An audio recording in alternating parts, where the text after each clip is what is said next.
Hello friends, my name is Mohsin Mullah and I once again welcome you all to this video lecture over here, and this is the third video lecture in the series of electrical drives for industrial automation and control. So that is the sixth unit of that particular subject, and in the previous two videos we have already seen about the stepper motor drive, the types of the stepper motors, and also we have seen the constructional details of the permanent magnet stepper motor as well as the second type, that is reluctance type, variable reluctance type stepper motor.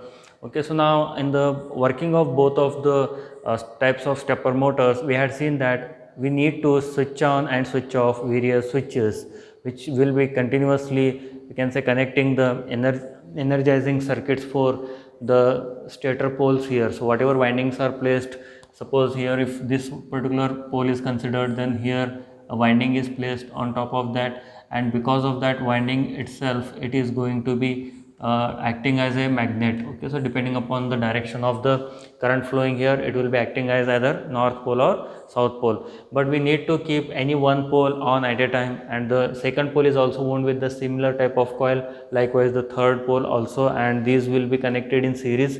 So the upper and lower will be connected in series, so that make a single coil. Okay, and this is a second coil, and similarly there will be a third coil. So it is a three-phase type of three-phase reluctance, variable reluctance type of stepper motor.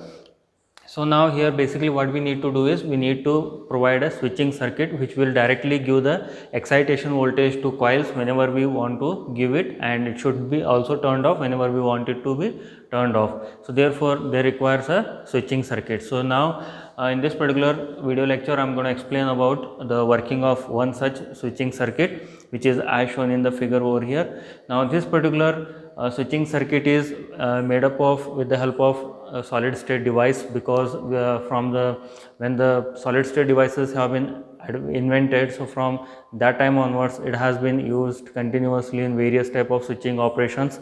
So therefore here again we are going to use one of the solid state device, that is a transistor. So here whatever diagram you are seeing, it is a transistor based driving circuit for the stepper motor.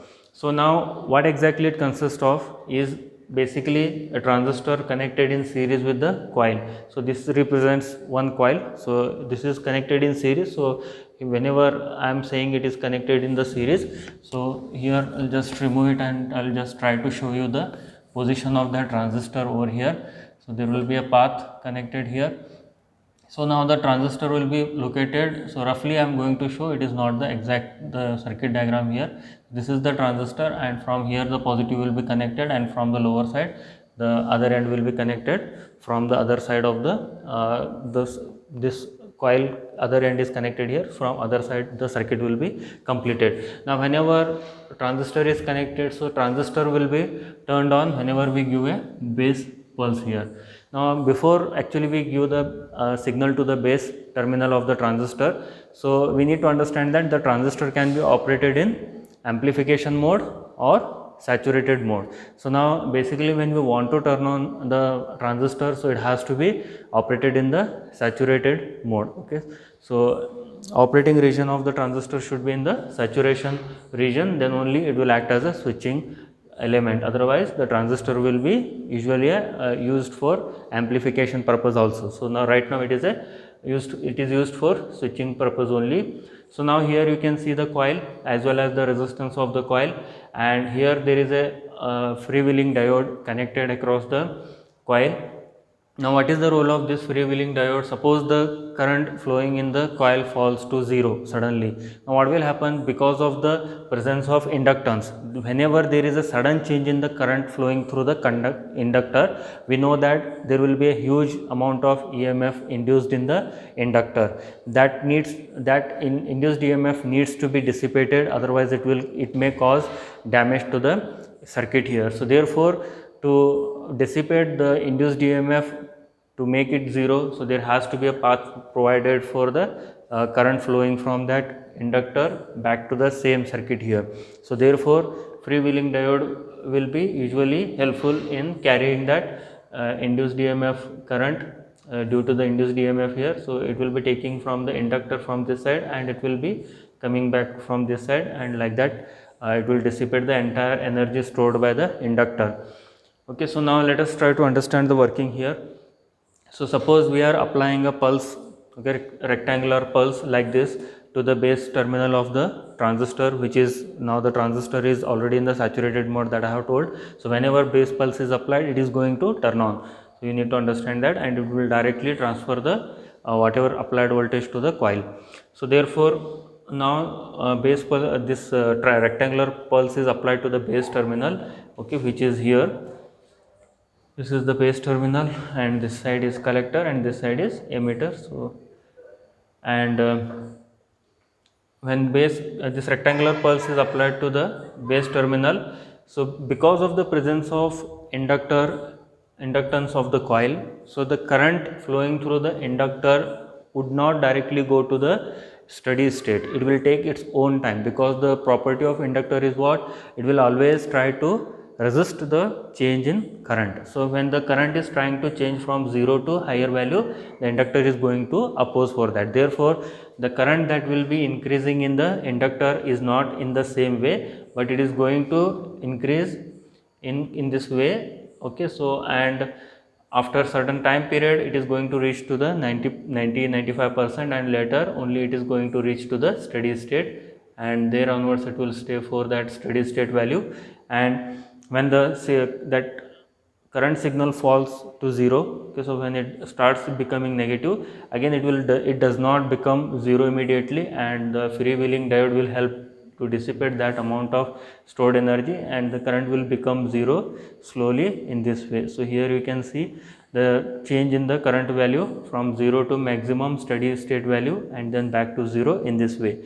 So now when it is going to reach to 95% or above value, so we already know that that particular value is called as, okay, so when it reaches to that particular value, or the you can say the time when the steady state value is reached in the inductive circuit or capacitive circuit, is called as the time constant of that circuit. So here it is time constant of the coil, or you can say RL circuit. So that is usually represented as T0, and this T0 will be calculated as the ratio of the inductance and resistance. So depending upon the value of this this time constant will be known, and this is the only limitation for the frequency of the stepper motor. Switching frequency of the stepper motor directly depends upon this T0, because how fast the current through that coil is going to reach to the steady state value. So that is decided by this time constant T0. Okay, so therefore when it reaches to 95%, so usually for that we consider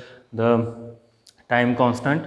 Okay, and here if it is observed that, so the rectangular pulse needs to be sufficiently larger so that the current value reaches to steady state value. So till then at least the rectangular pulse should be available in the base signal. Okay, only after the current through the inductor reaches to steady state value, then only the current should become 0, okay, to the base terminal. So therefore usually whatever rectangular pulse is applied, so this rectangular pulse should be at least 6 to 8 times the time constant T0, and here it is observed that practically, so when the here current reaches to steady state value of around 95%, so it will usually take around about of 3 time constants. Okay, so that is what you can observe here. It will take around about 3 time constants to reach to the steady state value, or 95% of the steady state value. Okay, so only after third time constant it goes to the steady state value, and the torque is fully developed only when the current in the inductor is at steady state value. Okay, the torque required for the rotation of the stepper motor should be you can say sufficiently large, and it will happen only during this steady state current value. Okay, so therefore only during this period the stepper motor is going to operate. So therefore the current signal applied to the base terminal should be sufficiently large as it is indicated. So now this type of switching circuit will be required for each and every phase of the here reluctance motor. Either it is of a permanent magnet type of stepper motor or variable reluctance type of stepper motor. So in each of the coil, so we require such a kind of switching circuit, which when operated with the rectangular pulse will connect the applied DC voltage to the coil. Okay, thereby energizing the pole here, making the poles acting as north or south depending upon the direction of current flowing through those stator poles, and depending upon the energization, so this rotor will be aligning in that particular in the direction of that pole's magnetic field, thereby creating the rotation of the rotor here. So we will get the rotation of the stepper motor in the discrete you can say steps, as the here applied pulses are also discrete in nature, as well as the switching operation makes it completely discrete operation. Okay, so I hope you have understood how the driving circuit helps for obtaining the rotation of this stepper motor here. Okay, if you like the content, you can like, and also if there is any improvement required, so you can please comment in the comment section. Okay, till then, happy learning and thank you.